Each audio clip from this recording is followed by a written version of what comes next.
আমরা অবাক হয়ে যাচ্ছি এই থানাতে এই ল কলেজে এই ধরনের ধারাবাহিক ঘটনায় বহু ছাত্রী বহু অভিভাবক তাদের বাড়ির লোকেরা অভিযোগ জানাতে এসেছে, থানা কিন্তু কোনো অভিযোগ নেয়নি।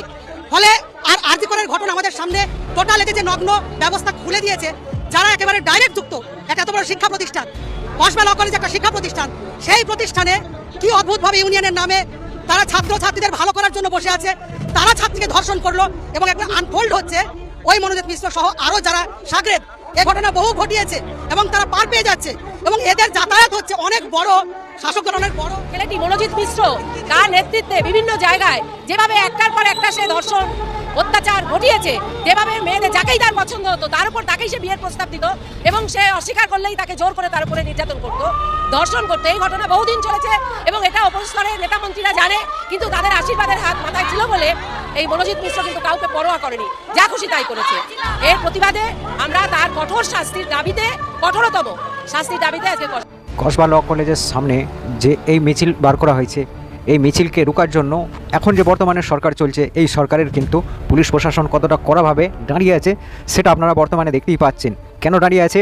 যাতে এই বিদ্রোহীদিকে যা হোক করে আটকে এদের মিছিলকে ভঙ্গ করা যায়, আর প্লাস মনোজিৎ যে আছে মনোজিৎকে যা হোক করে উদ্ধার করা যাক এই কেস থেকে বার করা যাক।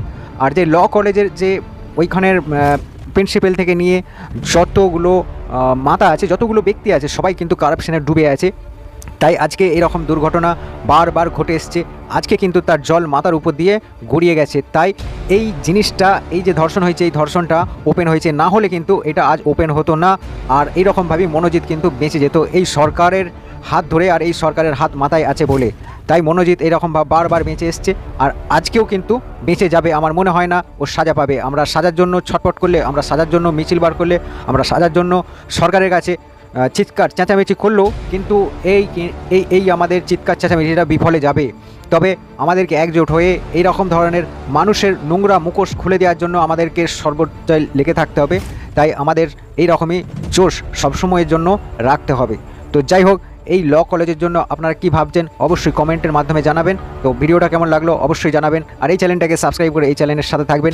দেখা হবে এরকম ধরনের কোনো নতুন টপিক নিয়ে। ততক্ষণ পর্যন্ত ভালো থাকবে। ল কলেজের কেসকে দাবানোর জন্য যারা কিন্তু এর পেছনে লুকিয়ে আছে তাদের মুখোশ টেনে খুলে ফেলতে হবে, না হলে বর্তমানে এই ওয়েস্ট বেঙ্গলে চলার জন্য কিন্তু মানুষদেরকে খুব ভয়ঙ্কর একটা পরিস্থিতিতে পা দিয়ে চলতে হবে। তো যাই হোক, ভিডিওটা দেখার জন্য আপনাদেরকে অসংখ্য ধন্যবাদ। এর প্রতিবাদে আমরা তার কঠোর শাস্তির দাবিতে, কঠোরতম শাস্তির দাবিতে আজকে